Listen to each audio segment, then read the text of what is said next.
This is your weekly IUP-TV News Bulletin, broadcasted from Davis Hall. My name is Kyle Bernstein. And my name is Samantha McGill.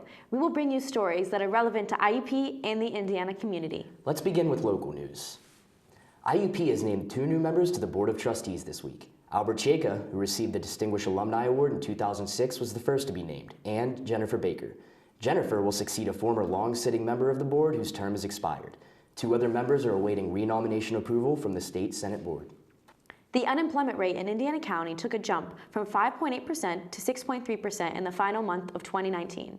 The State Department of Labor and Industry indicated that the number of unemployment rose from 2,300 to 2,500, while the size of the workforce remained around 37,300. The Indiana rate tied with Fulton for 53rd place, while Armstrong was 55th among the 67 counties.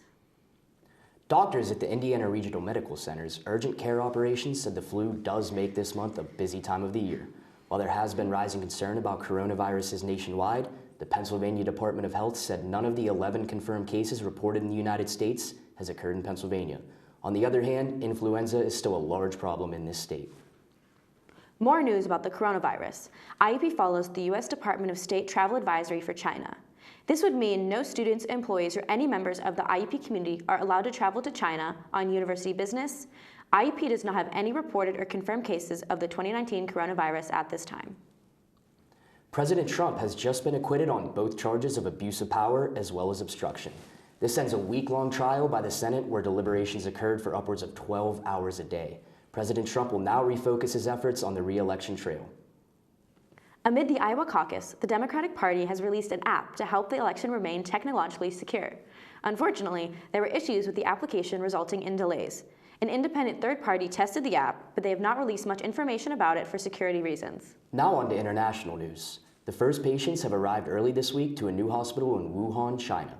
The hospital that has 1,000 beds was built in just 10 days in Wuhan to help fight the virus that is causing global panic. Construction crews have been working around the clock to build a hospital in the area with 1,500 beds. The Trump administration has announced they will ban immigration from 4 countries to the U.S. and stop giving visas to 2 others as a part of President Trump's travel restrictions. Currently, the bans restricted travel from 7 countries. This ban will not apply to citizens of the 6 countries if they are traveling for a short period of time or on a work or travel visa. Britain announced this week that it plans to ban the sale of gas and diesel cars by 2035, which is 5 prior to their original target and is also one of the most ambitious in the world.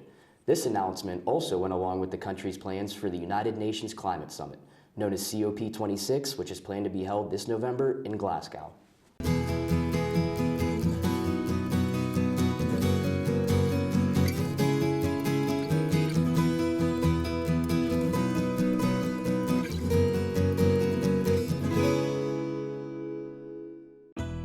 The Communications, Media, and Instructional Technology PhD program gave my life direction. This program was perfect for me with a combination of research and media production.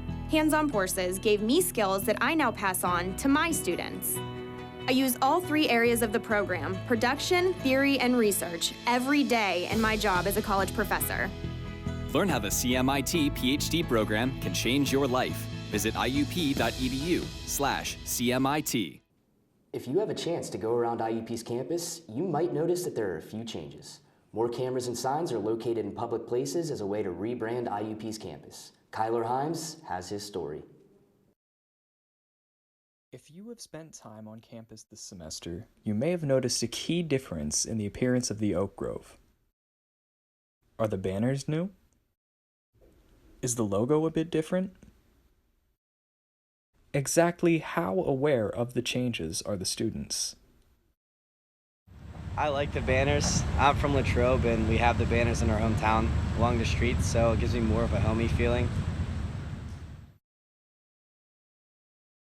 Things like a newly textured website, banners around the Oak Grove, and different desktop backgrounds on the campus computers have made students and faculty alike do a double take.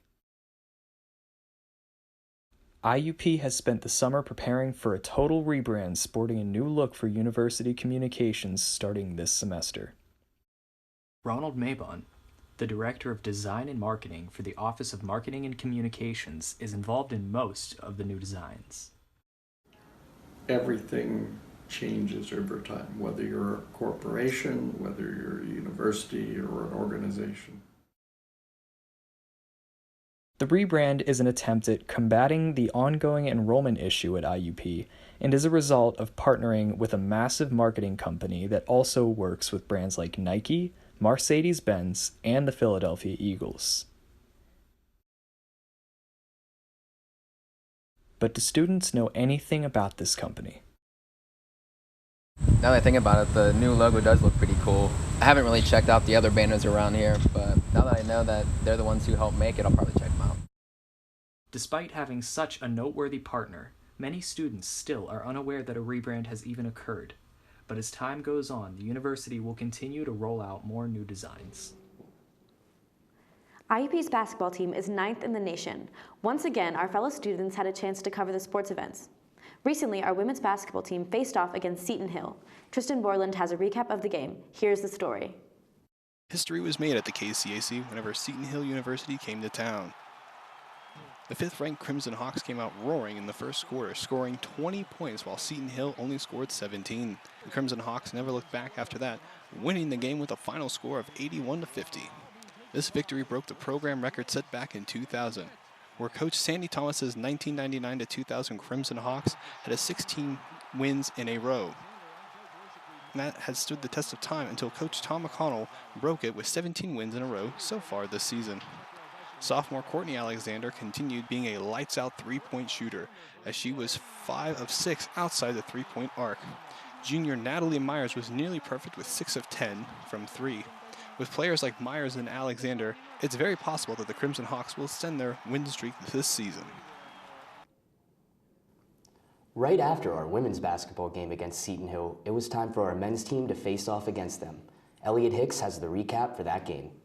The IUP men's basketball team hosted Seton Hill last Wednesday at the KCAC. The Crimson Hawks, ranked in the top 5 in the nation, had quite the unexpected fight ahead of them. IUP led for most of the first half, but the Griffins, who came into the game with only 3 wins, hung around and kept things close.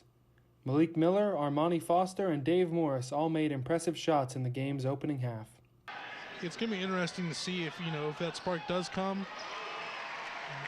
Maybe that was that right there. And Miller moving in very quickly. Dave Morris has space and he'll put through another 2 points. And almost in and just didn't want to stay down. But Malik Miller can will that ball in for a 3-pointer. Just before the end of the first, helped by stellar play from Nathan Davis, the Griffins crawled back and were within 4 points of the lead at halftime. The Hawks have faced that with a lot of their opponents. Stellar 3 from who else? Nathan Davis. Despite the rough start, the Hawks came out strong and pulled away quickly. Miller scored a career-high 32 points. The IUP offense caught fire from the 3-point line, and the Crimson Hawks took the victory, 92-65. For IUP-TV Sports, I'm Elliot Hicks.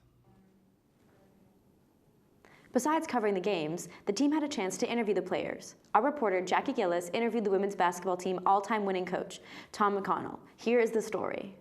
Women's head coach Tom McConnell just picked up his 250th career win on Wednesday after a close game against Pitt Johnstown, making his overall record 165 wins and 39 losses. McConnell is the program's all-time winningest coach, and he's also the quickest IUP's women coach to reach 100 career wins. During his time as head coach, McConnell's team has picked up 3 PSAC Western Division regular season championship titles, 2 PSAC tournament titles, as well as back-to-back NCAA Atlantic Championship titles. If the Hawks can secure this win tonight, the team will pass McConnell's longest winning streak of 15 games, tying it with the longest winning streak in program history, 16 wins. Coach McConnell, looking at your halftime stats, what are your keys for the team coming into the second half? Well, we've got to limit our turnovers. We had 9 first-half turnovers. We've got to do a better job of taking care of the basketball. And thought we gave up too many drives against Clarion. They're an excellent one-on-one team, and we allowed them to get to the basket too easily at times. So if we can clean those 2 things up, I think we give ourselves a better chance. I'm Jackie Gillis reporting live for IUP-TV News. From the men's basketball front, Malik Miller is definitely a standout player for the team this season. Colton Brooks reported some of his highlights.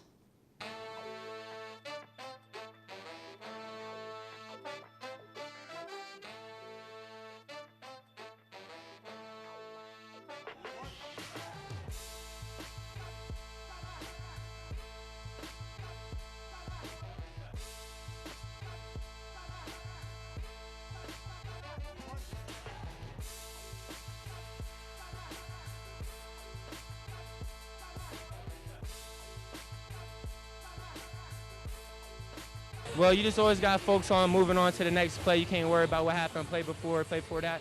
I had a couple turnovers early in the game, and I just didn't want to lose folks, and I know I needed to be on top of my game for us to come through with this win because a lot of guys were struggling shooting tonight. But I picked it up for us, and we ended up pulling out the win.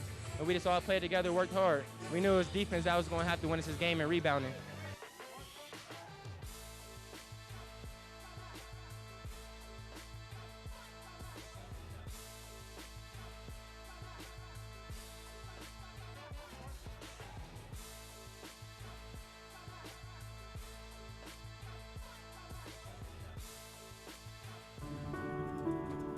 All your professors, all of them, they know that all it takes is one dreamer with passion, one person, and they hope in each of you that you might be that one who makes a longer-lasting light bulb, who writes music for the ages, who reaches into the mind and discovers a new star and who can change the world of a fifth grader. We're gathered here to hope in you.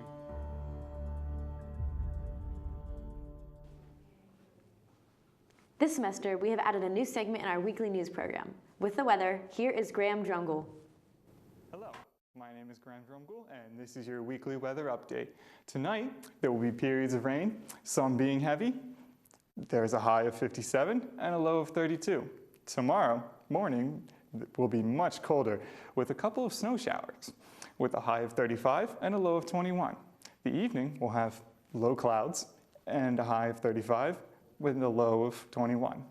Over the next 5 days, we have snow or flurries possible on Saturday, low clouds on Sunday, and a cloudy Monday.